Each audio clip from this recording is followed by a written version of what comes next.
Welcome to Native Calgarian and Mossy for listening. I'm your host, Michelle Robinson, speaking to you in Mohkinstsis in the Blackfoot Confederacy, home of the Niitsitapi, Tsuut'ina Dene, and the Yiharhi Nakota. I talk about history, current news, unheard news, book clubs, with special guests to give local or national issues a voice through an urban Satu Dene lens. My life's work will be to honor the voices of my ancestors and next generation with humor, love, and truth. Reconciliation is work, not performance. May we honor all Indigenous voices with that courage. Today is October 26, 2024. Welcome to Native Calgarian. If you enjoy hearing this Indigenous content by this Satu Dene woman, my Patreon account is Native Calgarian, where you can pledge and support. Thank you, previous donors, for showing your support. For those who cannot afford to give, I'd love to hear from you at nativeyyc@gmail.com, where you can send in your comments or questions. Also, giving a positive review helps whatever medium you're listening from. I have a YouTube channel where you can go and subscribe. You can go to nativecalgarian.com for the latest podcasts and pin posts on social media. And always remember to share the things that you learn to your networks. Oki, Nagana go, Nekoche Jestakom Oki, Nera Daga go Dai. I'm going to say that one more time. Nera Dago de Kots Nagot Tene Siku Saradi. My name is Red Thunder Woman. My married English name is Michelle Robinson, and I use they, them pronouns. My Dene lineage roots me in the land of the Great Bear Lake tribe in Treaty 11 in Delaney. I'm a native to Turtle Island, and my Dene nation is uninvited to this area of Kincho Tene Indahe in Satu Dene, meaning many big dog town, named after the Calgary Stampede. I was born in Calgary or in Blackfoot, Mohkinstsis. This is Michelle Elliott, an English name that has afforded me privilege in an English colonial world. Acknowledging proximity to whiteness is important because the darker the skin, the more racism a person has experienced. My late great-grandfather is Melo Biwol of Delaney. His daughter, Alice, is my now late granny. My mother and I are Northern Slavey Dene or Satu Dene, but my Indian Act and Post status card by the Canadian government says Yellowknives Dene. Through my father, I am the daughter of a Mayflower and a daughter of the American Revolution. Having a Canadian Indian Act and Post status card is a colonial construct by Canadian policies meant to divide Indigenous peoples' inherent rights. Indigenous Two-Spirit or the Indigenous 2S LGBT community and Indigenous women are at the bottom of the Canadian socioeconomic ladder because of colonial trauma, imposed poverty, racism, gendered violence, and land theft. According to the Quality of Life Report of 2024 from the Calgary Foundation, life is harder if you are part of a racialized group.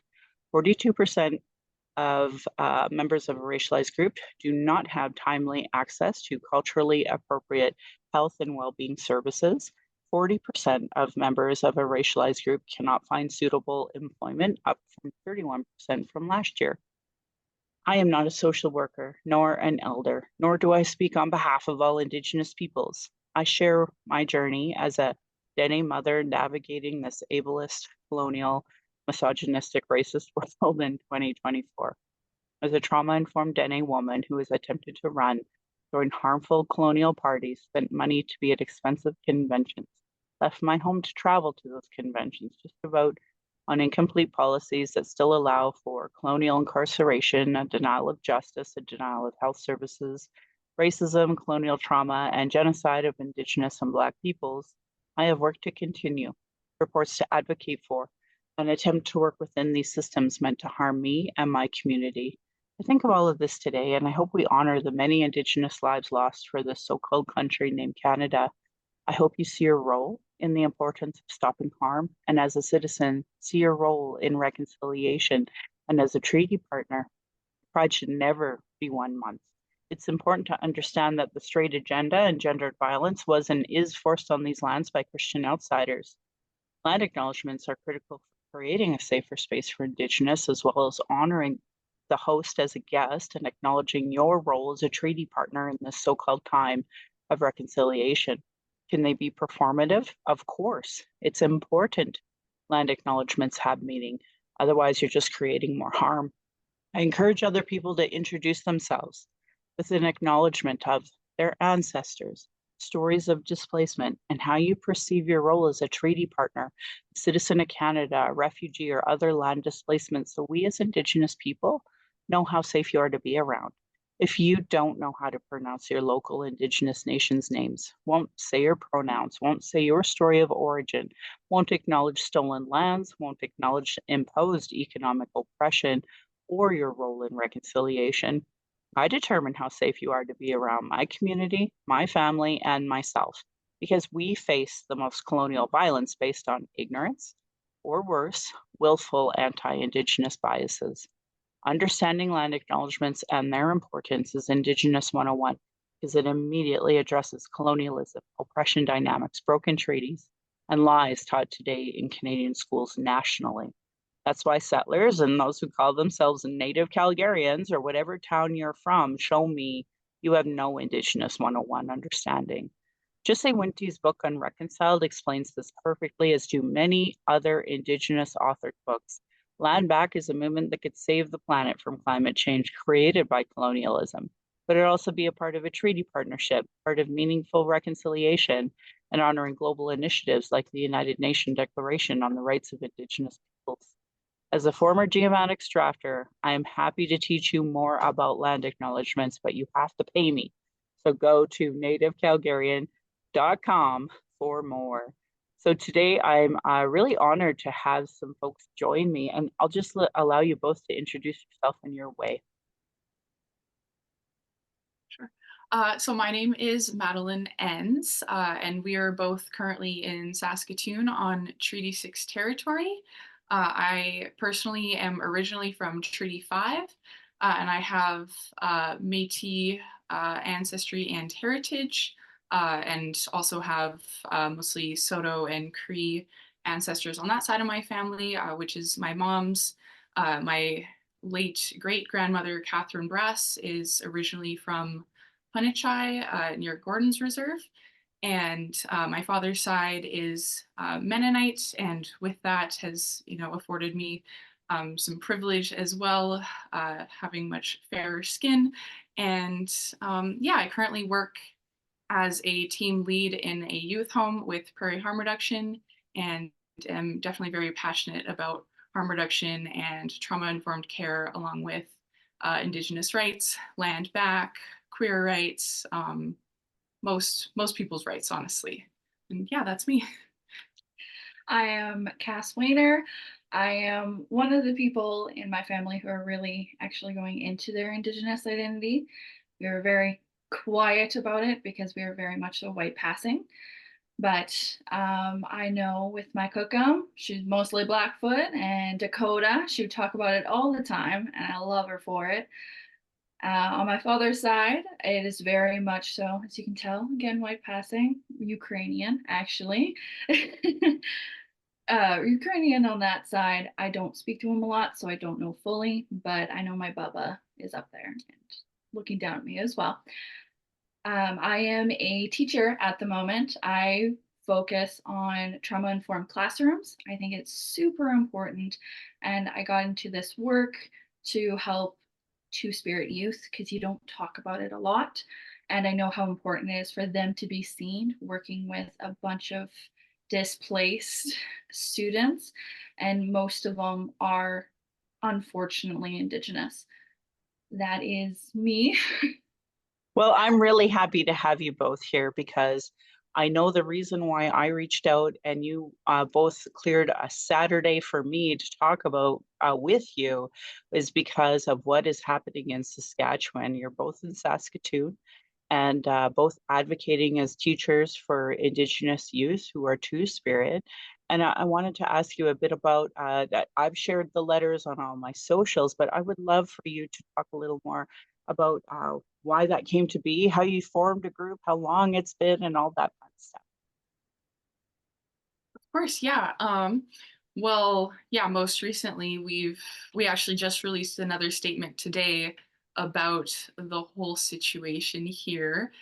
Because yeah, unfortunately, our current premier, the policies that he's trying to enact, and policies he already has put in place, are unfortunately quite harmful to all queer students. I guess you could say all students, to be honest, because it also is enforcing some harmful narratives about queer youth. So, but yeah, especially Two-Spirit youth, they are typically the most vulnerable in our society. So, yeah, our organization, kind of the main focus is wanting to support Two-Spirit youth, but at the same time, all queer youth, and also helping teachers kind of know how to navigate that. And our resources are also for, parents or social workers or honestly anybody that's interested.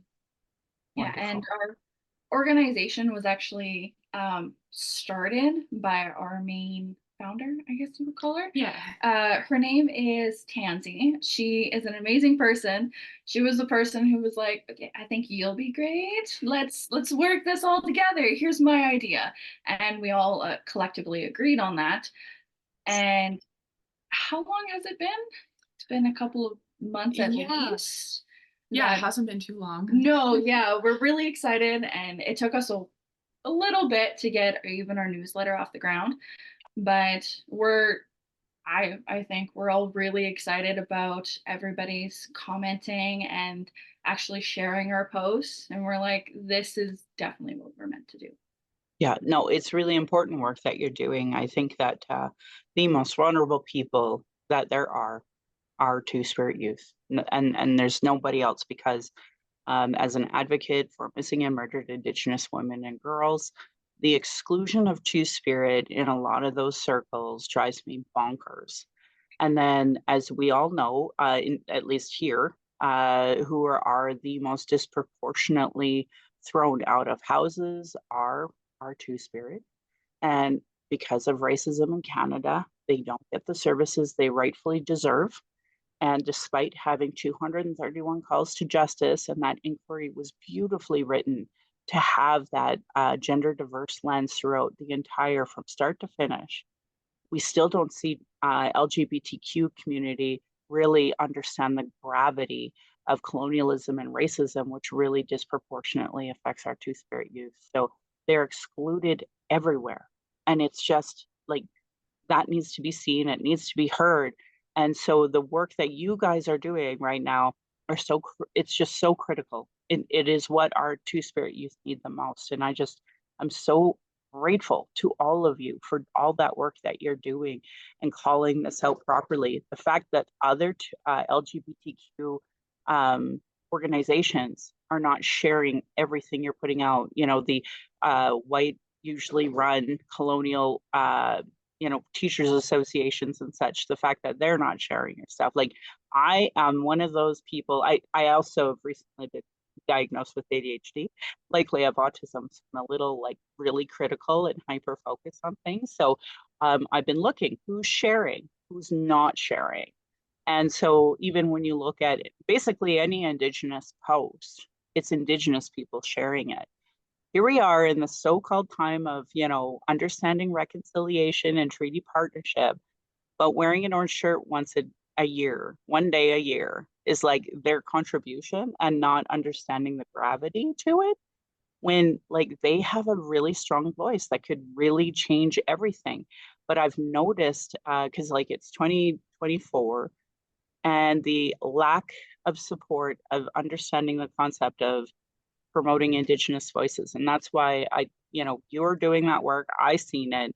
I'm going to promote it until the cows come home. And hopefully other Indigenous organizations will start to see it as well, which is well kind of brings us to today's call out. Do you want to talk a bit about that? Sure. Do you want to start? I might not be able to. Sure. There's a lot. Yeah, yeah. I mean, because basically, yeah, not too long ago, we released a statement calling on Indigenous elected officials to kind of take a statement or take a stance on Scott Moe's most recent plan, because basically his first order of business, if he is reelected, is to essentially um, just reading, you have it pulled up here on another screen, exactly what it was he said, because I want to make sure we got it accurate up in here. But Yeah, his first order of business, if reelected this month, would be to establish a policy restricting students' use of change rooms in the province's schools to their sex assigned at birth. And he's also quoted to have said, he said, "I'll be very clear. There will be a directive that would come from the Minister of Education that would say that biological boys will not be in the change room with biological girls." Which, I mean, first of all, some I think it's fair to say that a big concern is how do we police that, and without, focusing on students' genitals. Like, I don't think that's appropriate. It's not our business, right? So just opens up a whole can of worms there. Yeah, my understanding, let me gather my thoughts real quick. I focused heavily on the Bill 137, especially during the article, and I had so many of just like irks about it because, again, you can't police children's genitals. Schools and change rooms are supposed to be safe places for students, and having those gender neutral, even bathrooms or change rooms, allows even somebody who isn't gender neutral to have a safe place to change, because you don't know the students or their backgrounds or what's happened to them and how, whether they feel comfortable in a big change room. Like, I know I wasn't in high school. That was, ooh, it was not fun. And it just over policing that is just, you're going to have a whole new staff member if you're going to do that, because there's no way you could tell. Not to mention, like, I don't know. We're in Alberta, so we're going under the same thing. And the fact that people are not on the streets marching, I don't understand how the same place that has the people that are like, for freedoms and anti-vaccine, like, why they can't see how this is a gross over policing of somebody else's rights. Like, I cannot wrap my head around that, where we all know somebody who is gay. We all did. They were typically bullied. They were typically not kind to them. So now this is just another reason to bully them. So I feel like is that Mr. Moe and Ms. Smith were those bullies, and now they're old enough to actually mandate bullying against all transgender, all folks that they want to bully, but not when it comes to vaccines. It's fine, right? Like, it's fine. So it's the hypocrisy that I see from conservatives and from folks who claim to care about children. Like, and that's ironically they're talking. Like when hockey boys rape a woman, it's fine. We just kind of put that under. We let them play for Team Canada. We get our gold. It's fine. But we're gonna over police all the transgender youth as if they're not already over policed. Like I can't make it make sense, and I can't understand why anybody else would vote for this. And here in Alberta, we have leadership coming up. So these reviews is where Jason Kenney was forced to step down, and Danielle Smith was kind of put in his place. And so that's why she's doing this, because she wants to have a great leadership review. Can you imagine that your governmental policies enforcing and losing rights on transgender youth is your motivation, despite you claiming to be some libertarian? I can't make it make sense at all. Yeah, because his big thing is like safer caring classrooms, but I don't see how this is going to be safer. And yeah, I think it's definitely not going to help with our mental health crisis that we're in. Oh, And God, yes. it's not going to help the queer youth. It's not going to help the Indigenous queer youth, especially. And yeah, it just kind of opens everybody up to more harm. It's making more work for teachers as well, because we're already overworked, I think it's fair to say. Yes. Well, you guys are. I have nothing but bad things to say about white teachers. Like, with the deepest respect, guys, like, where are you on reconciliation when we still have John A. McDonald's schools and we're still, like, come on. So, like, with the deepest respect, you Indigenous teachers, the load you guys are carrying in Saskatchewan and Calgary and in Alberta, like I hats off to you guys for what you're putting up with, because the racism I see from white teachers. So you're putting up with racism from, you know, the actual associations for teachers, your actual colleagues. The infrastructure is so whitewashed and colonial, right? And you're trying to advocate for these youth who are already over policed. That's the irony. As Indigenous people, we are over policed already. And now our Indigenous queer youth are just going to be even more over policed. And like, I remember, like, so I'm a little older, obviously. I graduated high school in 94. And even then, like, fat shaming was so normalized, right? And you're seeing some Hollywood actresses that are older talk about it now, but like, Jesus, like, I cannot wrap my head around this. Like, we barely have women in sports. My daughter would be amazing in sports and was when she was in martial arts, but because they don't even order jerseys and such in, like, all Indigenous youth are, they always look 5 years older than they actually are, and the schools have never accommodate our youth despite claiming they do, right?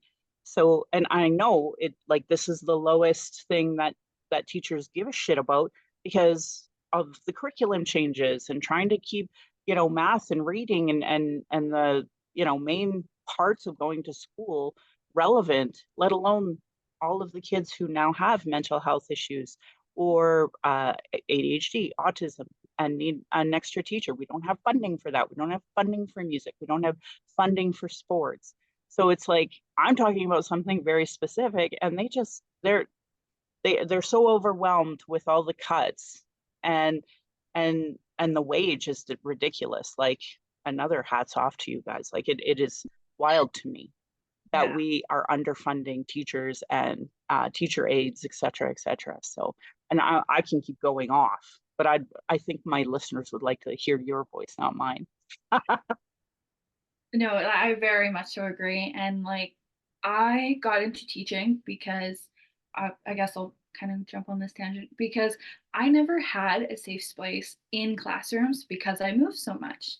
So when going into the classrooms, even trying to create that safe space, it is almost so difficult. And watching any student I go into, because I'm a sub right now, so going into any classroom, you can kind of just see it, and it's heartbreaking, and it's so much more difficult to create such a welcoming environment for any student to even want to come to school and walk through those doors. Mm-hmm. And this just adds another layer on top of it where I've heard some students be like, I don't want to be here. I just I don't want to be here anymore. And it's like, I please, and it just breaks my heart every single time. And then listening to these parties not know what they are talking about. They are I've so always out of said, touch. Oh my so gosh. out of touch. I tell them they need to be in a school for the bare minimum of a week. And you would just see how much anybody in those schools struggle. So, yeah. Yeah, agreed. Yeah, because I think there's hardly any Indigenous teachers and there's hardly any queer teachers. And so obviously there's like basically no Indigenous and queer teachers, which is partially why, well, a big reason why we wanted to start this organization, because there's lots of queer organizations and there's lots of Indigenous ones, but none that include both, which I think is really important, especially for Two-Spirit youth. Because yeah, I never really saw that representation either going through the public school division here in Saskatoon, Yeah. and with now I'm not working in the division anymore right now, but have with my practicum placements and internships and with subbing, and yeah, it was basically the same thing. Didn't really see much. Mm-hmm. And I think one other thing that's really important to point out about Bill 137 and his most recent plan that he wants to put in place if reelected is that Indigenous people have inherent rights here, at least we're supposed to. Doesn't always happen, but we're supposed to. Legally, we do. Yeah. And so, like, if most Indigenous people here don't even have these binary ideas of gender, then how can we be expected to follow these rules? It's just incredibly unfair because that's just not how we do things to begin with. Agreed. Oh my goodness. I'm so glad that you guys took the mic to speak about it because I don't think people get it. And because I always identify as straight and cis, you know, and I talk about how my own people had to invent he and she. Everybody was they, them. There was no assumptions there. Whereas this, like, you know, Christian straight agenda is so violent to force these assumptions on everyone and over police our genitals. Like, even the intersect organizations must be like, what? What? How dare you? How dare you? Like, don't you guys have like other things to be worrying about? And like, we'd like healthcare, you know, that would be nice. Can we have healthcare? And yet here we are over policing children. We're over policing, you know, we know Indigenous youth will be disproportionately affected by this. It's incredible to me, despite there being 251 calls to justice. I started a reconciliation action group here, and we talk a lot about how does this meet the 94 calls to action? How does this meet the 231 calls to justice? And in this case, these policies are the opposite of both, right? Like they are violence against Two-Spirit, and they show racism by not acknowledging our sovereignty, not acknowledging our inherent decision to govern ourselves, let alone on our land. So Yeah, and I think like speaking of violence, but it I don't know if you saw, but the Saskatchewan Teachers Federation actually released a I think it was like a study of the 2022-2023 school year. yeah, And I believe that the numbers were 7 out of 8 teachers experienced at least one violent incident within that school year. And yeah, like violence in the classroom is a very big issue. Like I work in a youth home and yeah, I generally feel much safer there than when I taught as a substitute, especially because you don't know what you're getting into every day. sure, I've heard many wild stories from subs of like things being thrown at them. And at least in the youth home, I have a relationship with the youth because it's a smaller amount of kids that I'm working with. And so it's more predictable. And yeah, I think violence in the classroom is, yeah, it's already such a big issue. And so, yeah, his policy from last year and what he's wanting to do now, I can't see how it's going to help. And I do think it's going to hurt and yeah, add to that problem. Yeah, a I was just hundred gonna say percent. it just adds to the anger of the younger students, which of course they're young and they don't fully understand how to speak on it. Mhm. So it leaves people who are the first person they see.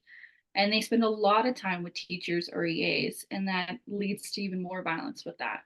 So people will say they don't understand when really they do. They just don't know how to communicate that they understand. So they throw things, they get angry, and it just creates such a harsh environment for everybody in schools, in youth homes, in communities, all around Saskatchewan and Canada, even because then Mhm. everybody's just so angry and they don't know where to put it. Yeah, So 100%. Jeez. Yeah, you definitely deal with kids who have a lot of you know, and I'm really trying to find better language and say behavioral issues because it's not really fair to say to children who were apprehended by the state. So like if they're like that, it's like, oh, the colonial violence they've endured. Of course they have feelings about that. As they should. exactly. Is there anything else you guys would like to list today while we have an opportunity? Is there anything else? Do you have anything you wanted to add? Well, I was just gonna say, like anybody who's listening, anybody who's reading, please, we need votes. It is so important. It sometimes it can be very difficult, and we understand, but just stepping in to your place to check off that vote, please. That is so very important, especially at this time. We need more people to be out there voting. It's scary, But when I went out voting, they were very helpful and very friendly. And I hope that's the same experience everybody get from it. So can I ask you both, the parties that are running against Scott Moe, as a person who's been political many times, do you think that there is a party, a candidate in each riding that may have a shot to defeat Scott Moe's Conservatives? At least from what I have seen, I haven't been, I guess, super up on my research in terms of like where everything is at right now in Saskatchewan specifically. But I feel like in general, often it's kind of conservatives against NDP. But then also with liberals being in there too, sometimes the vote gets kind of split between NDP and liberals, which makes more votes go to conservatives, and then their numbers are higher, which for us at least, that's not always ideal considering what's going on. But yeah, I know like I was watching a little bit of the debate between the NDP candidate and Scott Moe, and she definitely seemed like she was, Held her own. her responses and her kind of priorities align much more with ours, with our organization at least. And Yes. That's I great. think it seems like they are concerned for student safety as well. I've been seeing a little more. I don't know if just even driving around Saskatoon, seeing a little more NDP everywhere, and I'm hopeful because they do align just a lot more with us. I don't know if I can say this, but I can say I am NDP.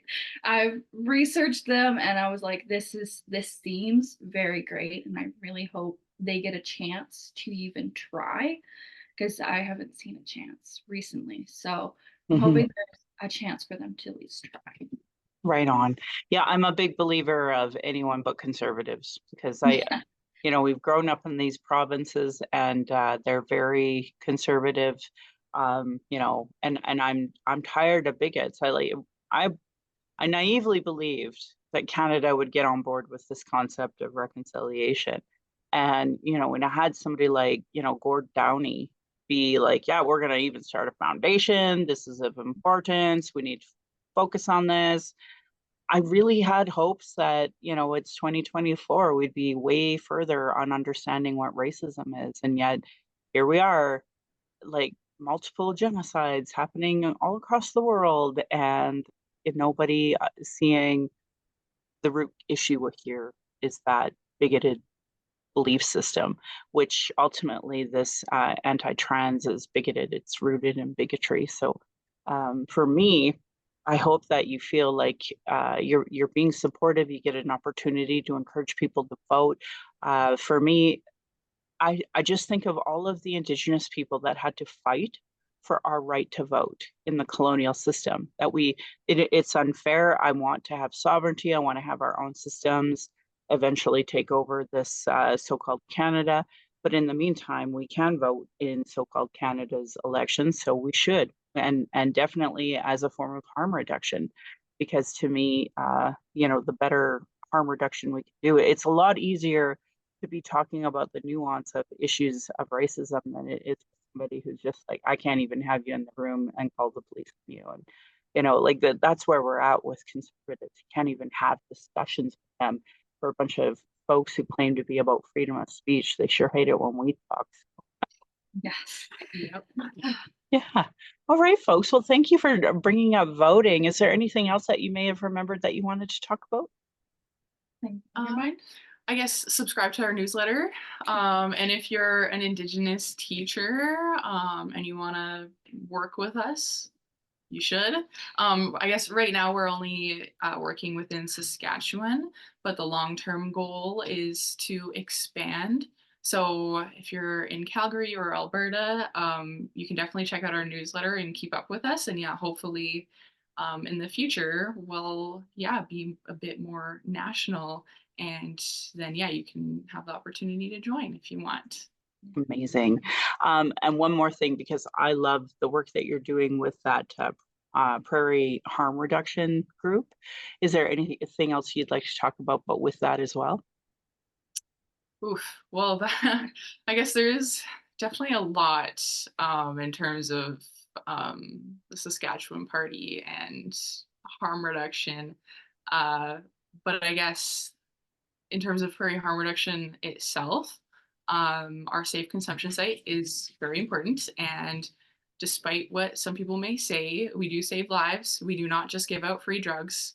A lot of people still are confused about that. We don't give out drugs, but we do save lives and we prevent overdose. So, and the safe consumption site is, I don't remember exactly what it's at, but we rely a lot on donations. So feel free to donate because now that it's getting cold, um, there's higher need for different resources and whatnot. 100%. Is there another place other than Instagram that we can be caught up on what's going on with prairie harm reduction? I believe they have a Facebook page, but I honestly can't remember for sure off the top of my head. Yeah. They do have a website as well, and then even just in the news too. There's our director is often on there talking about stuff and educating people. So That's wonderful. I am surprised we're still here. I remember my sister-in-law, who's quite a bit older, she was working at Insight at the time that Harper was trying to shut it down. And I had thought we had come so much further since those times. And I mean, that has to be what, I don't know, 15 years ago already. So, my hope is that over time people will start to learn about this. And they have a big opinion on it. The least they can do is educate themselves. So, thank you both for talking about these issues with me today. And know that you're both welcome on anytime that you have another conversation that needs to be said.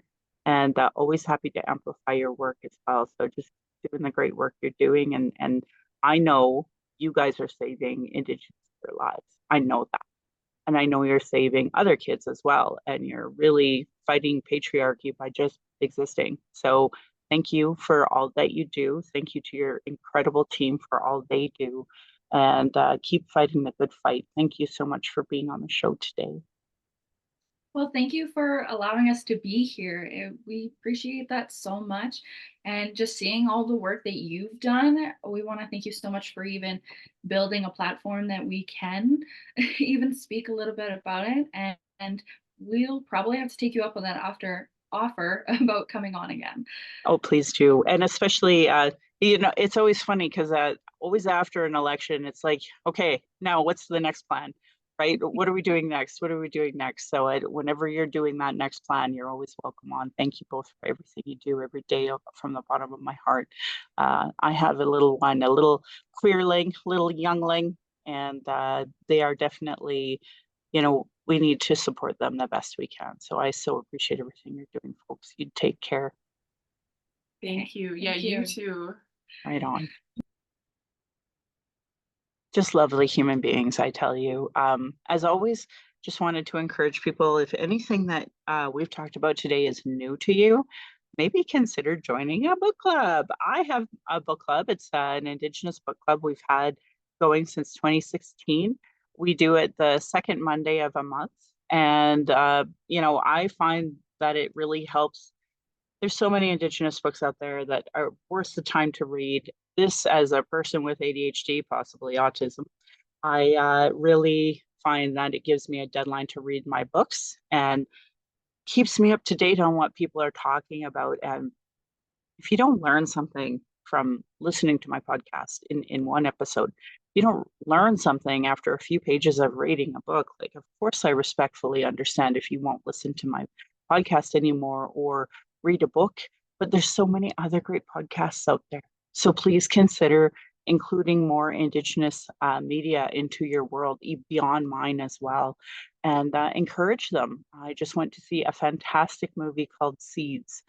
Highly recommend everybody go see it. It's labeled a horror, and but it's really woman centered, and it's really Indigenous woman centered, obviously, and and it's funny, it is violent, obviously, but colonialism is violent, frankly. And I don't know if they meant to find the worst bad guy ever that looks like Robert Pickton, but he sure does. So anyway, I just wanted to give a shout out to that fantastic movie. 10 out of 10 if you get an opportunity to see it, because Indigenous media matters. Other podcasts to listen to, there's some great ones, whether you believe in science, whether you believe, or whether you like horror, whether you like ghost stories, whether you like, oh geez, music. There's so many. If there's a genre you like, there's an Indigenous podcast. So I encourage you to listen to other media or follow other media, and then send me a quick email. Let me know what you're following, what you're learning, and put it out there. When you don't share it, then that's not reconciliation at all, frankly. And the reason why that matters is this: like I was just recently with my community, and well-meaning people just saying the most ignorant things to me. I got a invite for a coffee today, and Pagan Trail wasn't spelt like Marilyn North Pagan's name. I just will never understand why it is settlers who claim to care about Indigenous voices, care about reconciliation, why I'm not seeing this in your world. You know, I want to see more of it, folks. So we have a reconciliation action group here in Calgary. It is hysterical to me how many people want to be on our email list but don't want to lift a finger, don't want to write that letter, don't want to come up with an idea that of something they can do. You know, I actually had a white person tell me how ableist it was, which I find ironic when you're telling, you know, an Indigenous woman who has no opportunity to get an autism assessment done or diagnosis done without spending $5,000, when there's all these calls to action for health, when there's all these calls to justice for health, that they felt it was more important to put me down instead of doing that other work. So, folks, reconciliation matters, but you as an individual, that matters. What you're doing, what you're putting out there, because it is it's hard for folks like me to want to be around folks that don't get this and aren't putting effort towards it. Today out of all days, screaming headache, seeing, you know, so-called progressives talk about climate change here in Calgary, talk about all sorts of issues, anti-UCP, but not including Indigenous people in any of it. And I'm just tired of it. So if you hear the exhaustion in my voice, put the effort towards amplifying our voices. You don't like me? Fine. There are other two-spirit youth you can amplify. If that's the topic that you claim to care about is queer rights, why aren't you amplifying those voices more? I have no idea, no respect for that. So anyway, this podcast, I am proud, gives solutions, gives that training for free. You can always donate if you actually learn something. Cultural first aid to speak about safer spaces for Indigenous people, people of color, those with disabilities, and to us LGBTQ to speak.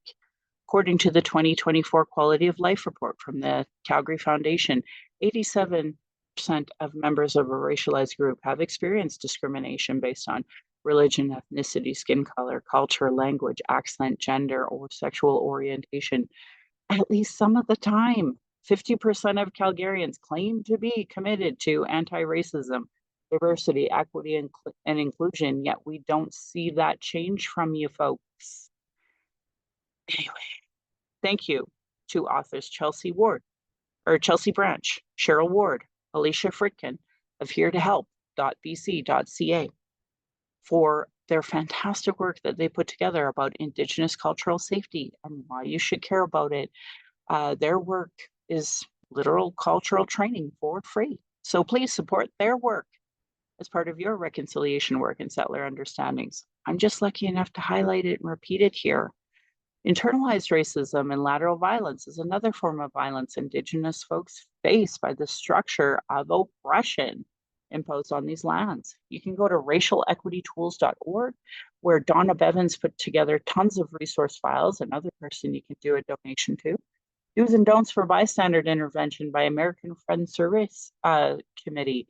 With the deepest respect, folks, when we don't see your unions, your associations, your teachers associations, your school districts calling out this transphobia, in whether you're in Alberta or Saskatchewan, when we don't see you call out the racism, we see you not do it. So these are your intervention techniques. Go to afsc.org, learn more about how to intervene during this. If you're in Calgary and you're experiencing racism, you can report it at acttoendracism.ca. You can text at 587-507-3838. For folks who are still, I don't know what to do, anti-racism organizational lead for the city of Calgary is a YouTube presentation on the journey of becoming an anti-racism leader. Watch it. Tell me if you've watched it.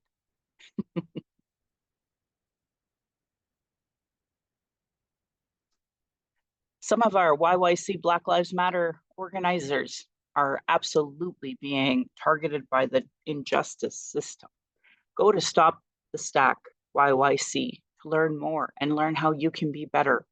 Even myself, learn from these folks all the time. Grateful for all of their work.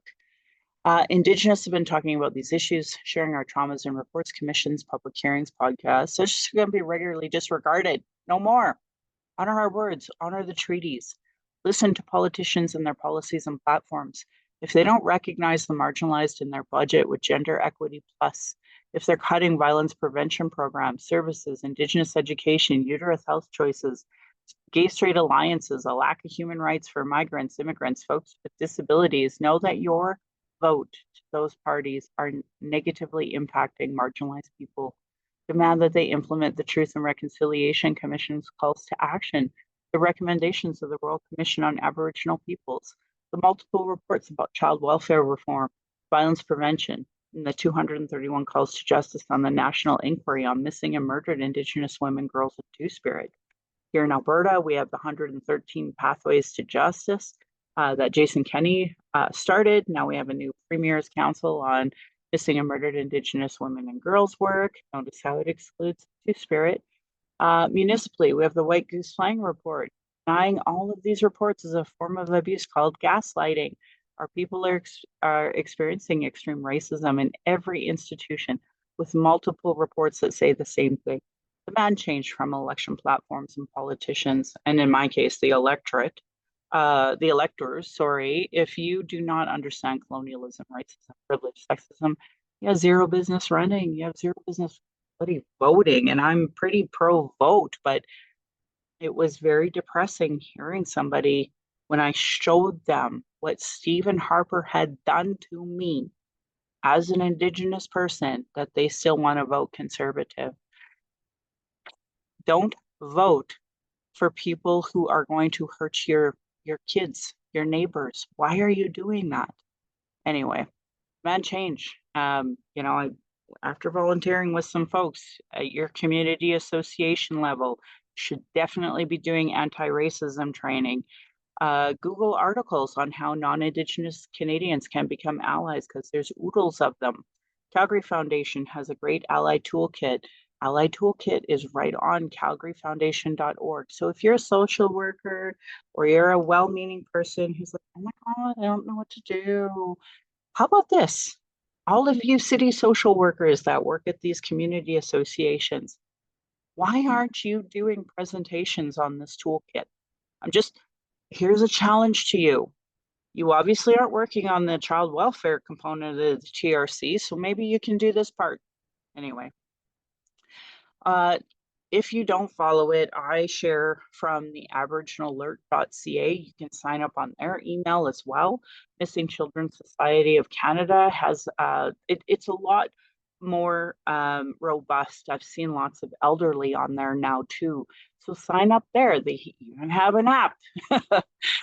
Really important to go to womenshomelessness.ca. I have seen them advocate for urgent action on protecting our lives as Indigenous women, girls, and Two-Spirit and gender diverse experiencing homelessness, which is on point with what we were talking about earlier today. Obviously, we were talking about the drug poisoning deaths that are happening both in Saskatchewan as well as here. And there's been over 10,000 deaths here in Alberta since 2016. Tons of info that I share regularly on harm reduction. But if you or someone you know is using substances, please do not use alone.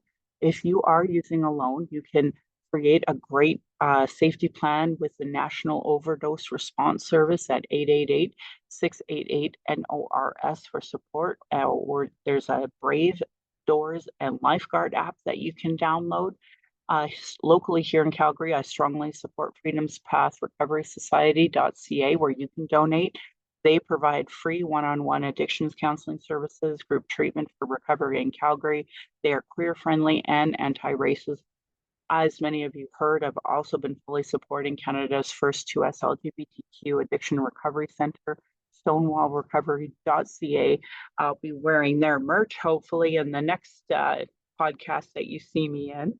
And I definitely think that non-forced, so consensual addiction is how we're going to get out of here. So as you all see, I regularly give out naloxone and Narcan, and you can see this Narcan box if you are on my YouTube. That's always behind me as a reminder. That is the Band-Aid. Every single Canadian can be a part of a solution by just handing that out to folks who are asking for money, for folks who are houseless, because almost always they've seen their friend go down beside them and would have done anything to have had that naloxone kit or Narcan kit that you could have given to them.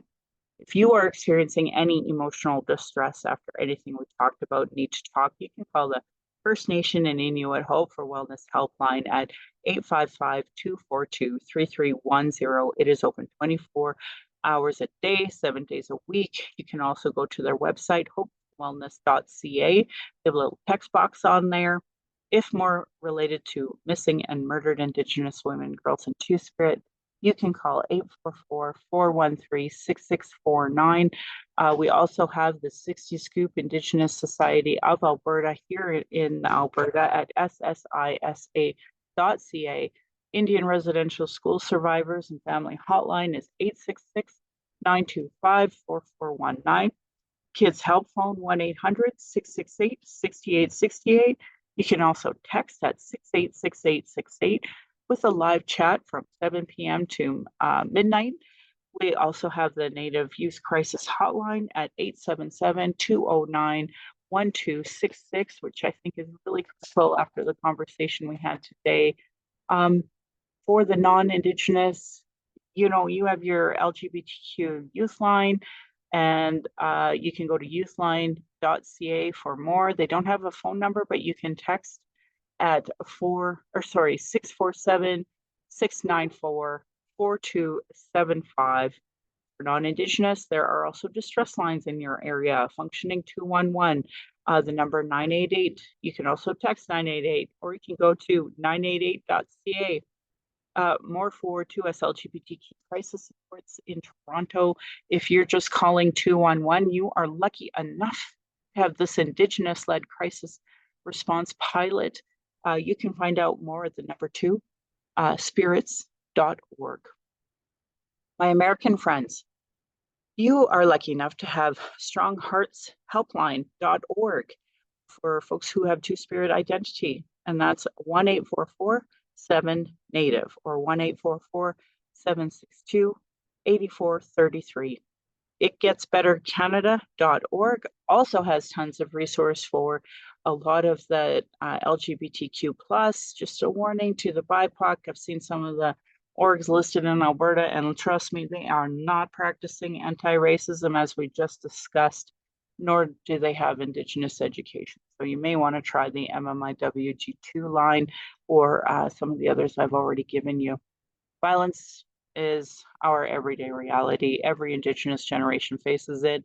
This is self-care, how I take my power back. It's why I started my podcast, to speak freely without interruption. Tone police, leadership shaming, gaslighting questions, as many people don't want to hear our opinions, but man, they sure don't want to hear about the constant surveillance that we have, that they don't know nothing about colonialism, how we're surveilled at our protests, our vigils, how our rights are surveilled. I think we talked a bit about that today. I hope folks get it. I and many others share information on racism daily, so it's just unacceptable. Learn to be trauma informed. Folks like me are dealing with internalized racism, colonial trauma, people who survive off the status quo. Like, that stops people from doing the work, and it depletes all the resources. Internal and external racism is an everyday reality for me, Indigenous peoples, folks with disabilities, QT, BIPOC, and more. I want to say thank you to my ancestors, to my granny, to my mom, of what strength looks like through your examples. I want to thank my dad for teaching me to be strong and blunt, my mom for showing me what a proud culture is through her Austrian family and teaching me to be a proud Calgarian. But my husband, he has produced and edited this show. He's been my husband, childhood friend, father of our child, and my support down this journey of the Red Road, witnessing decades of racism and sexism. And to our child, we are blessed to learn from you daily. We are so honored you chose us. Give me daily accountability to be a better and stronger person. I hope one day people will understand us trying to discuss these issues. I honor the Blackfoot. The elders and members have been so kind to me on my Red Road journey as I'm on their land. Elder Red Crane taught me how to pronounce my spirit name in Blackfoot, and Leonard Kenny taught me how to pronounce my name in Satu Dene. My humblest apologies to the elders and language keepers as I try to learn proper pronunciation. My Patreon account is Native Calgarian, where you can pledge and support. Thank you, previous donors, for showing your support. If you value listening or watching and can afford to give, I say thank you. For those who cannot afford to give, I'd love to hear from you at nativeyyc@gmail.com, where you can send in your comments or questions. I also have a YouTube channel that you can go and subscribe, and you can go to nativecalgarian.com for the latest podcasts and pin posts on social media. One of the last things I'd like to thank you all is for all of you who put prayers out for my little Chihuahua Norton. It was kind of a friends only post that I put out there. And for those of you who put positive energy into that, I say thank you. We're still not really sure what's going on and what's going to happen, but at least he didn't die when they sedated him and incubated him. So thank you, folks. I just want to also ask one last thing. Marie Sinclair's family has put out a post asking for prayers and believes in the collective prayer. And so our family has put down tobacco and prayed, and I ask you all to pray for the Sinclair family as Marie Sinclair is fighting so hard. So thank you folks for listening, and look forward to talking to you next